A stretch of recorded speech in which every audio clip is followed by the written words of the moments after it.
Chapter 5 of Ramayana's Aranyakanda, the sage Sharabhanga. Apadamahartaram Dhataram Sarvasampadam Lokaviramam Shriramam Bhuyo Bhuyo Namamyam. They had reached the vicinity of the ashrama of the sage Sharabhanga.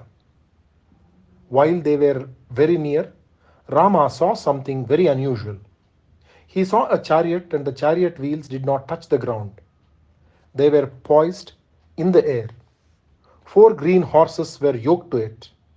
Out of the chariot descended a glorious form, bright like the rising sun or the flames of a sacrificial fire. He did not touch the earth either, and his feet were above the ground. Rama saw that it was Indra, the Lord of the heavens. He was wearing ornaments which were resplendent in the light of the sun, and his silks were flying in the breeze. He was with several devas who had accompanied him. Indra entered the ashrama of Sharabhanga.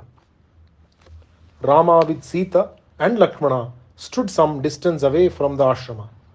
He indicated the chariot to the other two and said, "Look at that fascinating sight. The glorious chariot is staying poised in the air. Green horses are yoked to it. This must be Indra's chariot, and the group of men who went inside are divine beings. They were all looking young, and their garments and their bearing was in accordance with those of the dwellers in the realm of Indra. I have been given the description of the chariot of Indra and the green horses yoked to it. This must be Indra. Wait for me here and wait for me here a while, Lakshmana. I will go near and find out who it was who went inside just now." As he was proceeding towards the ashrama, Rama saw Indra emerging from it. He had already taken leave of the rishi, and he told his attendants, "Look, this is Rama who is approaching the ashrama of Sharabhanga. He should not meet me until the purpose of his avatara is achieved. I should talk to him only later. He has to perform an act which no one else will be able to. A great task is ahead of him, and I will see the completion of it very soon. Let us go away from here before he meets us." Indra hurried to his chariot and went back to the heavens. Rama stood as one under a spell. He watched the chariot until it was out of sight, and he went back to Lakshmana and Sita. He took them with him and entered the ashrama of the great Sharabhanga. The welcome which they have had at the ashrama was heart-warming, and they were made to seat themselves on the darbhasanas provided for them. Rama asked the rishi about the divine-looking person who had just gone out of the ashrama. Sharabhanga said, "That was Indra. Rama, Indra had come to take me to Brahmaloka, which can be attained only by those who have realized the Brahman. I have earned it by my tapas. But then, Rama, I had heard that you have come to the forest, that you are already in the Dandaka forest, and that I would soon be able to see you. I refused to go to the Brahmaloka now, since I was keen on entertaining a noble guest like you. Noble Rama, after spending some time with you, I will go to the heavens. Rama, I have performed tapas, and the wealth of my tapas is enormous. I have gained all the heavenly abodes for myself. Take my tapas from me as a gift. I wish to give it all to you. I will then be happy." Rama, who was well versed in all the Shastras, said, "I will have to earn them all for myself on my own, my lord. At the moment I do not seek the other worlds, but a spot here in Dandaka where I can dwell with Lakshmana and Sita." Sharabhanga smiled gently at the sweet manner in which Rama had evaded the issue and said, "Not very far from here is the ashrama of Sutikshna, a rishi rich in the wealth of tapas. If you go to him, he will be able to help you find a place for your living. Go to the spot where his ashrama is situated. Go in a direction opposite the flow of this river, Mandakini. You will come across rivers and flower-laden trees and boats filled with flowers. You will reach Sutikshna's ashrama. Do me a favor, Rama. I know who you are. Rest your eyes with love on me, and I will shed this body of mine as a snake sheds its skin. He asked for a fire to be built, and he poured oblations into it. He then entered it. Even as they were watching, tongues of flame were licking the old and serene form which was once Sharabhanga. The fire died down, and a young and handsome form rose out of it. He looked as though he had been made out of light itself. So glowing was he. He ascended into the sky and reached the abode of Brahma and was welcomed by Brahma. After the ascension of Sharabhanga to Brahmaloka, the rishis in the forest came to visit Rama. They were a large group, and Rama saluted them all. They said, "You are, we have been told, a very valiant prince. Like Indra to the Devas you are, to us, the protector. Born in the line of the Ikshvakus, you are endowed with all the qualities of the kings of that line. There is no one in the three worlds to equal you in fame, in valor, or in righteousness. You are devoted to your father, and to you truth is the religion ultimate. We have come to you to ask a favor of you. Since you are born to see that dharma is established and followed wherever you go, we ask this of you. We do not have to remind you of the duties of a king. One who does not give succor to his subjects is tainted with sin. But the king who treats his people like his own children, like his very life, will be famed as a just king, and his fame will last forever. He will win the acclaim of the gods in the heavens, and in Brahmaloka he will be honored as a good king." Rama, we are very unhappy. We have you as our king, and yet fear is the predominant feeling in the minds of all of us. Rakshasas harass us, and we are helpless against them. Come with us, and we will show you a sight you have never seen before. They led Rama to a spot nearby and said, "Look, Rama, look at that little white mountain. Can you guess it for what it is?" Rama could not. And they said, "That is made up of the bones of the myriads of rishis and their disciples who have been killed and eaten up by these Rakshasas. The dwellers in the ashrama, built on the banks of the Pampa, on the slopes of Chitrakuta, and on the banks of the river Mandakini are greatly oppressed by them. We can no longer bear the many atrocities of the Rakshasas. Rama, when we heard of your arrival, we thanked the gods above and rushed to you for succor. We have no one else to guard us. We have no one else to guard us. You are our only refuge. We consider you to have come here to help us." The pathetic story recounted by the rishis made Rama extremely concerned about their welfare. He said, "It is not right that you should address me thus. I am but your servant, and you should command me. It is my duty to enter the great Dandaka forest and to rid you of this menace. It is my personal responsibility. I have been sent by my father, the emperor, to this forest. I will take up the duty assigned to me by all of you. My life in the forest will be worthwhile if I can help you. I will fight with the Rakshasas and try to destroy their entire clan. Please have my assurance. Aided by my brother, I will rid this forest of the Rakshasas." The visiting rishis returned to the ashramas with light hearts, and Rama proceeded towards the ashrama of Sutikshna. Some of the rishis accompanied them to show them the way and for the pleasure of their company. They indicated several spots in the several places where some strange tree or flower was to be found, and so they walked along the banks of the river Mandakini. After they had traversed some distance, there came to view a big mountain which looked like a large black cloud. Rama and the other two were now on the fringe of a thick forest. The trees were all dense, and it was frightening, the darkness there. After they had penetrated into the forest, they came upon an ashrama. It was lonely, and many fruit trees were surrounding it. Flowers there were in plenty, and the atmosphere was soothing and peaceful. Om Shanti Shanti Shanti. Jai Shri Ram. Shri Rama Rama Rameti Rame Rame Manorame Sahasranama Tattulyam Ramanama Varanane. Om Shri Ramar Panamastu. Chapter 6 of Ramayana's Aranyakanda. The sage Sutikshna.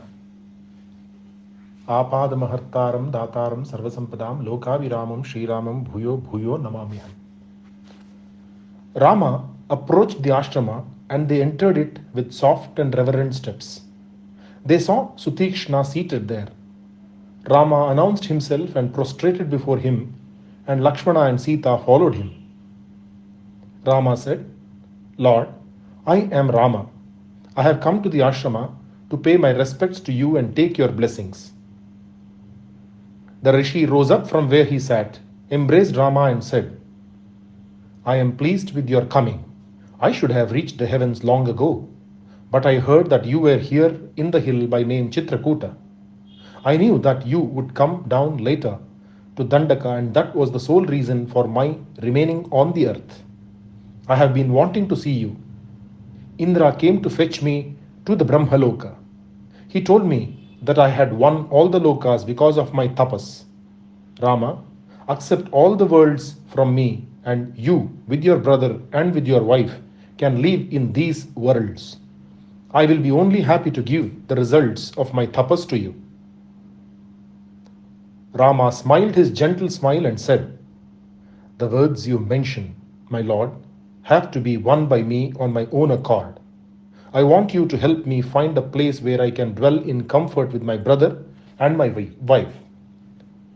Sage Sharabhanga asked me to approach you about this. He told me that you will be able to advise me. The sage said, You can stay here, Rama. There are fruits and you can get enough roots to feed the three of you. There are any number of flowers to please your wife, and the river with her constant music will be pleasing to the ear. Herds of deer come to the ashrama unafraid of anyone, and they are the sole visitors to this place, far away as it is from other ashramas. Rama listened to him and replied, My lord, perhaps in spite of me, my Kshatriya blood may prove to be my undoing. I may kill one of the deer and pollute this sacred spot.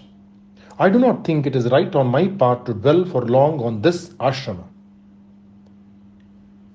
Evening had set in, and the brothers accepted the hospitality of Sutikshna. They joined the rishis in the prayer to the setting sun. The rishi plied his guests with luscious fruits, and the night passed peacefully for them. Rama woke up very early in the morning. He bathed in the waters of the river, which was very cold and which had the perfume of the lotuses in it. He then approached the great Sutikshna and said, We spent a happy night after being entertained by you. We have been honored by your hospitality. May we take leave of you. We desire to visit the dwellers in the forest Dandaka. We want to get to know all the rishis, get acquainted with them. We will try to visit all the ashramas here. Grant us leave to go further into the forest. The sun has just risen. Before he assumes his full glory and rides high in the heavens, we would like to cover some distance.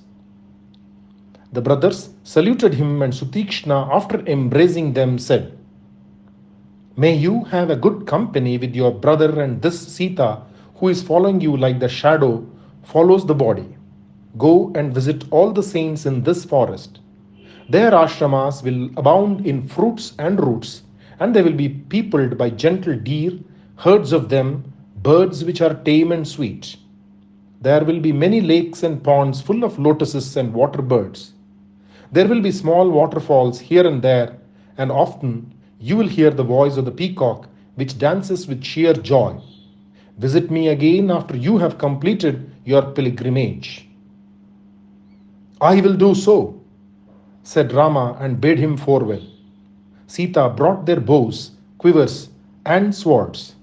They strapped them on and came to the doorway of the ashrama. They set out once again, bound for the many ashramas in the Dandaka forest. Jai Shri Ram.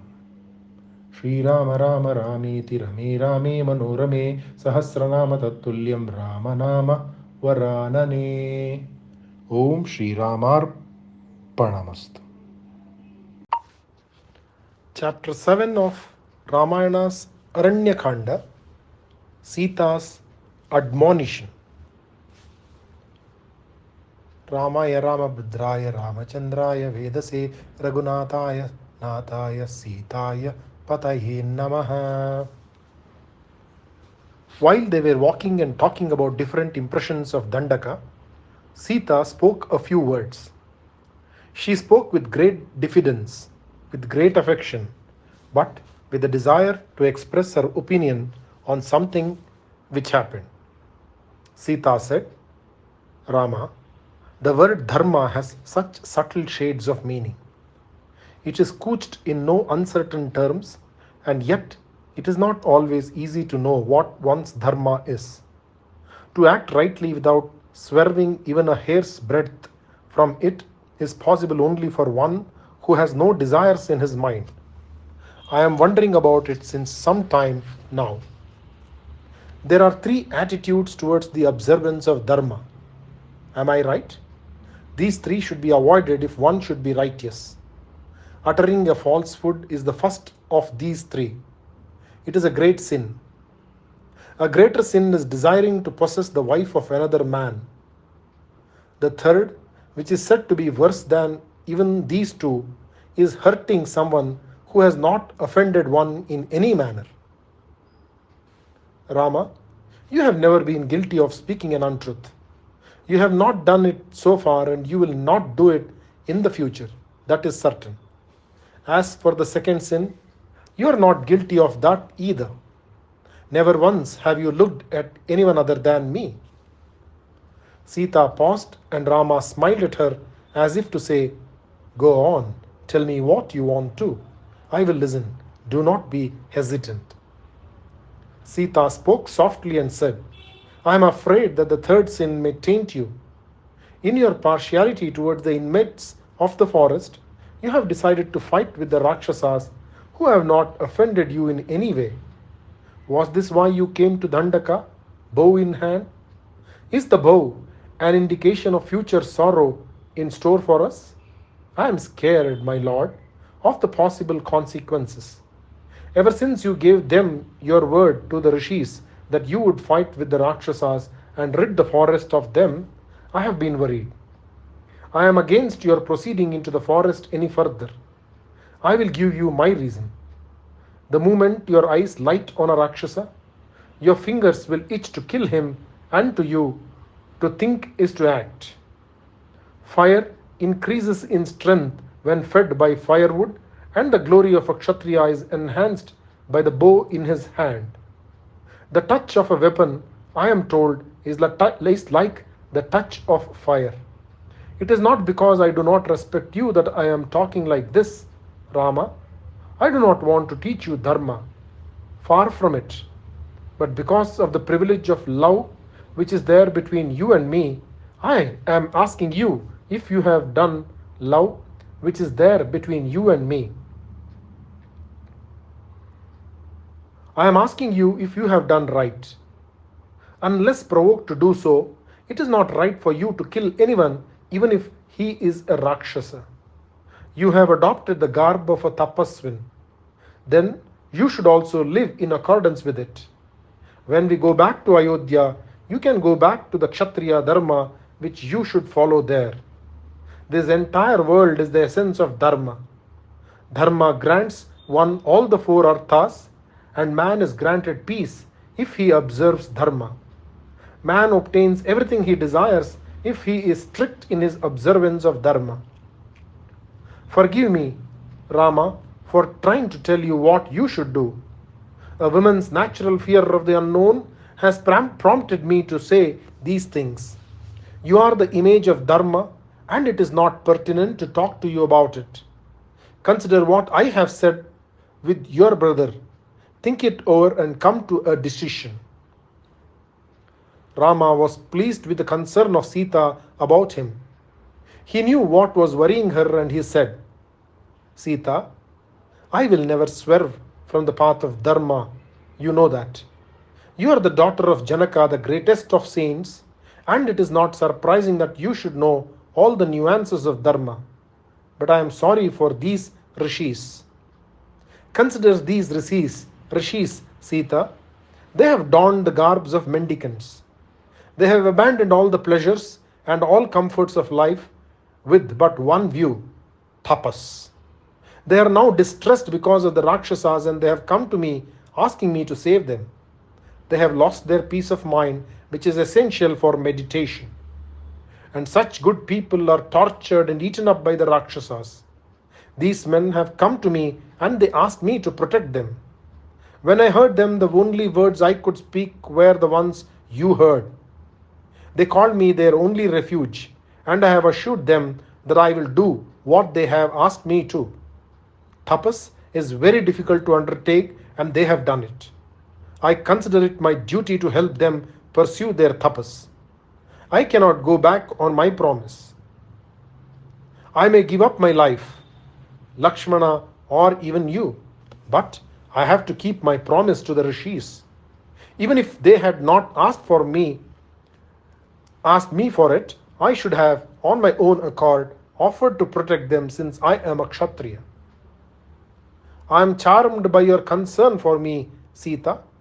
I know that advice is given only to those in whom one is interested, and you are interested in my welfare. It befits your birth, and it is but right that Rama's wife should be jealous of his dharma. Sita, you are my Sahadharmachari, are you not? You should be concerned about my dharma. But I have made up my mind to kill the Rakshasas in Dandaka and make it a happy and safe place for the dwellers there. Jai Shri Ram. Shri Rama Rama Rameti Rame Rame Manorame Sahasranama Tattulyam Ramanama Varanane. Om Shri Ramar Pranamast. Chapter 8 of Ramayana's Aranyakanda, the greatness of Agastya. Ramaya Ramabhadraya Ramachandraya Vedase Raghunathaya Nathaya Sithaya Pataya Namah. Rama walked fast and Sita walked behind him. Lakshmana followed them, bow in hand, and so they walked. They passed several peaks, coppices, rivulets, and sandy banks where Sarasa birds and Chakravaka birds were numerous. They passed ponds with lotuses blowing on their faces, and they saw herds of deer and also wild bulls and hogs. Because of the dense trees, the sun did not much worry them, and when evening drew near, they reached a pleasant lake full of sweet and cold water. The water birds were numerous there. After a while, they reached the dwelling of the rishis in Dandaka. There were numerous ashramas, and great was the joy in the minds of the rishis when they saw their royal guests. Rama spent happy days in the company of these simple-minded rishis. Sorely tired as he was by the happenings in Ayodhya and by the death of his father, followed by the distressing scenes with Bharata, Rama was in search of peace, and he found it in Dandaka. Rama was welcomed everywhere, and he would spend several days together in one ashrama and then go to another and come back to the ones he had visited before, and thus they spent their days happily. In some places they spent 10 months and in some a year. Several ashramas hosted him for 4 months, and thus in different places he spent nearly 10 years. 10 years had passed by, and Rama, remembering the injunctions of Sutikshna, returned to his ashrama. He spent some time there, and once Rama asked the rishis, I have been told that the great and revered Agastya is living in this forest. The forest is so large and so intricate are the paths in it that I have not been able to know where his ashrama is located. Where does this great man live? I want to go there and pay my respects to him. I have had this desire in my mind for a long time now, and with your help, my wish should be granted.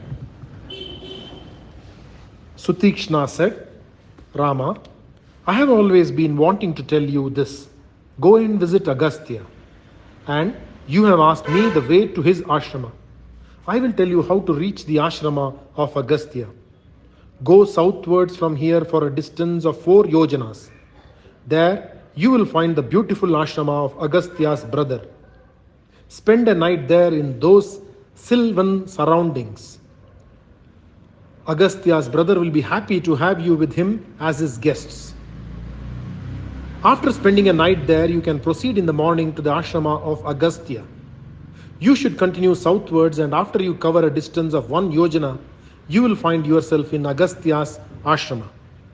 Since you are eager to visit the famed Rishi, I think you should leave as early as possible. Rama was only too happy to begin his journey.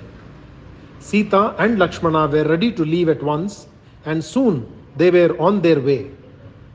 They pursued the path which had been indicated by Sutikshna, and the view was picturesque.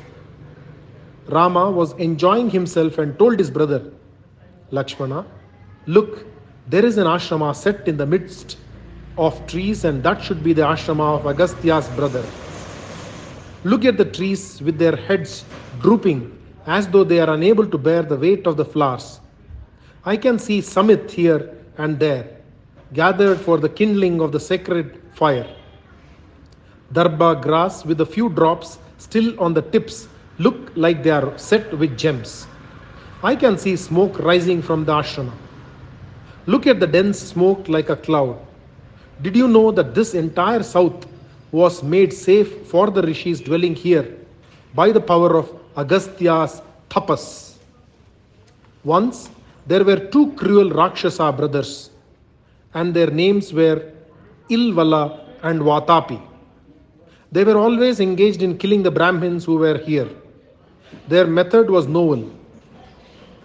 Ilvala would assume the garb of a Brahmin. He would talk the purest language, and he would accost a Brahmin passing by and tell him that it was his father's Shraddha and that he would be honored if the Brahmin agreed to accept his hospitality. The deluded Brahmin would agree.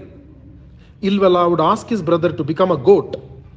The goat would be killed and a feast would be prepared for the guest by Ilvala. After he had consumed the entire food, the Brahmin would be ready to get up.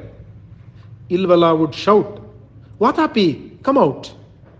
As soon as he was called, the brother would bleat like a goat, and tearing the entrails of the guest, he would jump out. They would then make a meal of the dead guest.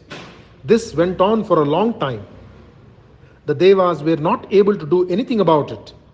Finally, they went to Agastya and asked him to help the poor unfortunate inmates of the forest.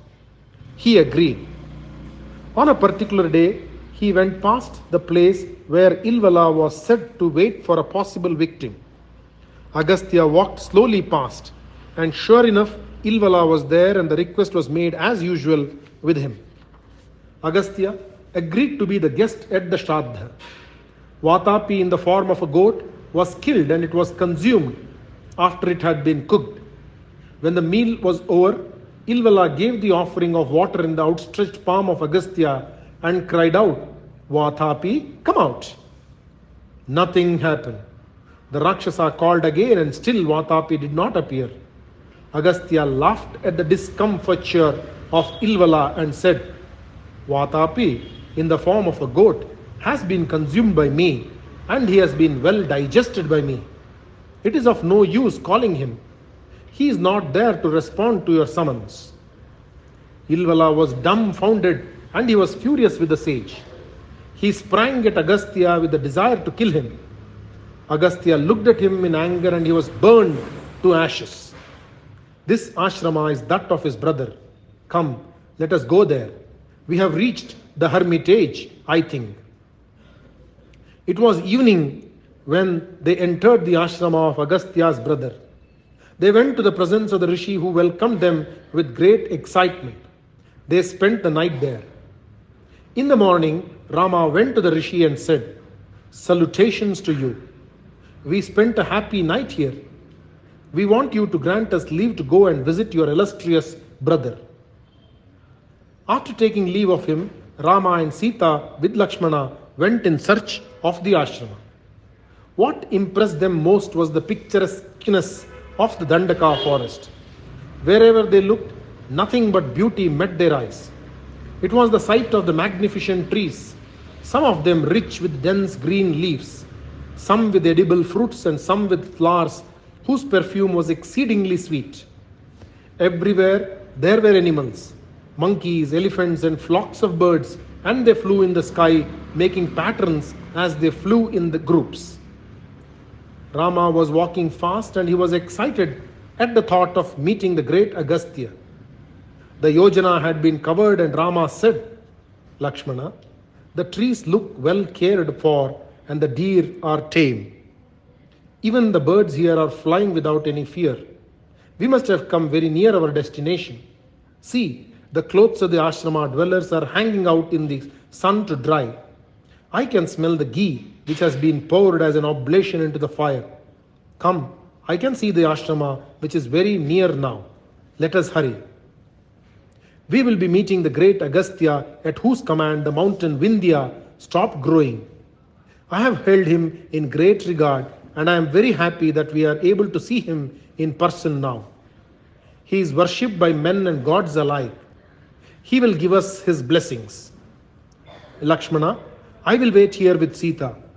Go to the presence of the rishi and tell him that I am waiting to pay my respects to him." Jai Shri Ram. Shri Rama Rama Rameti Rame Rame Manorame Sahasranama Tatulyam Ramanama Varanane. Om Shri Ramarpanamastu.